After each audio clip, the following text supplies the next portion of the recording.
The crew chief is kind of like the coach, and the driver is the quarterback. And we've got to be on the same page because we build the team morale. The team drives around us. Well, it's everything, because you'd be closer to your crew chief than to your wife. You know what I mean? Because you live on the road with it. It's a love-hate relationship. Some days I'm a good guy, some days I'm a bad guy. You know, I have to trust the guy. He holds my life in his hands every time I go down the track. Whenever I come back from a run, the crew chief wants to know whatever I felt on the run.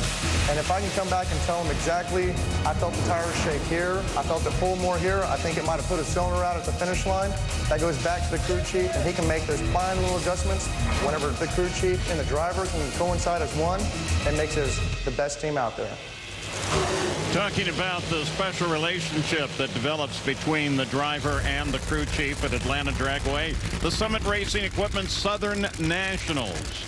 So if you think about that, with a guy coming up now, John Force, who will go side by side with Matt Hagan, with Coyle gone at the end of the season, how does that long relationship affect him? Well, John, it affected him pretty hard when Austin left. Let's make no mistake about it. But John's a winner. He wants to go out there and just do the best he can. He figures, this is what he does. He knows he put a team together for the future. That was one thing he was always working on, and so it worked out for him. And I believe Austin left because he felt it was time, and also that Austin knew that John was going to be in good hands. I don't think Austin would have ever left John high and dry. Miss Coyle, that guy. Speaking of crew chiefs for John Force, how about Dean Antonelli and Ron Douglas? They've actually beat John 3 of the last 4 years here at this race with Ashley Force Hood. I wonder if John even knows that, and his crew chiefs have taken him out. Yeah, that's not the kind of thing I think that John would even begin to focus on. Well, John Force, remember, he is going for his 138th pole, so he can tie Warren Johnson for the most number ones. So this run may be important to that.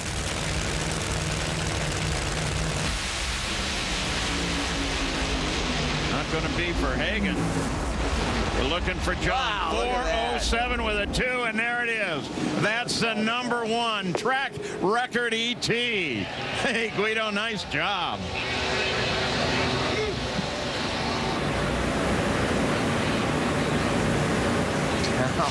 I'll tell you what, Dean Antonelli, Ron Douglas, they love this racetrack. Like you said, when Ashley was here, I mean, they've been in the finals the last 3 years, getting that first win here.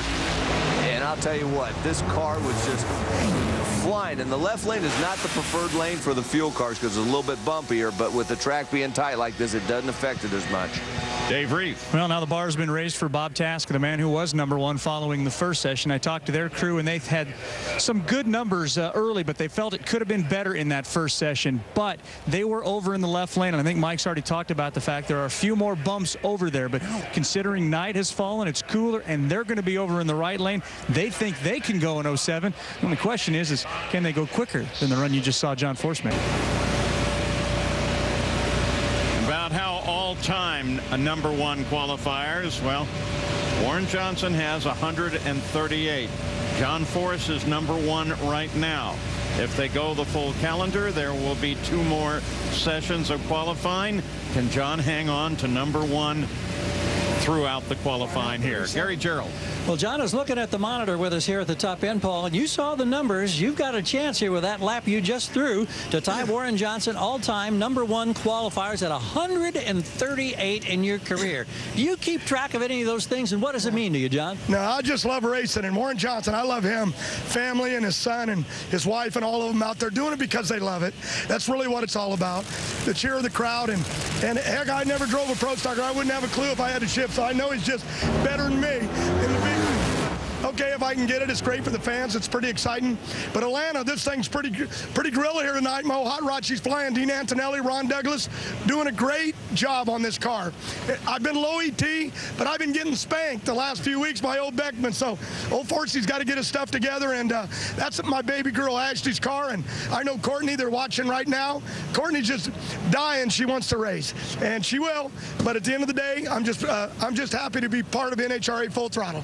That is the car that set a track record here last year when Ashley was behind the wheel. Obviously a stout machine. Here are the funny car standings. 2 sessions are complete. John Force has got that number 1. Can he hang on for the next 2 sessions of qualifying? Mike Neff rounds out the top 8. Look at 9 through 12 there. You see Tony Pedregon is in that 12th and final transfer position with a 4:18 elapsed time. And since we only carry over 12, again, the list is long and some key names on it for those who are not yet qualified here.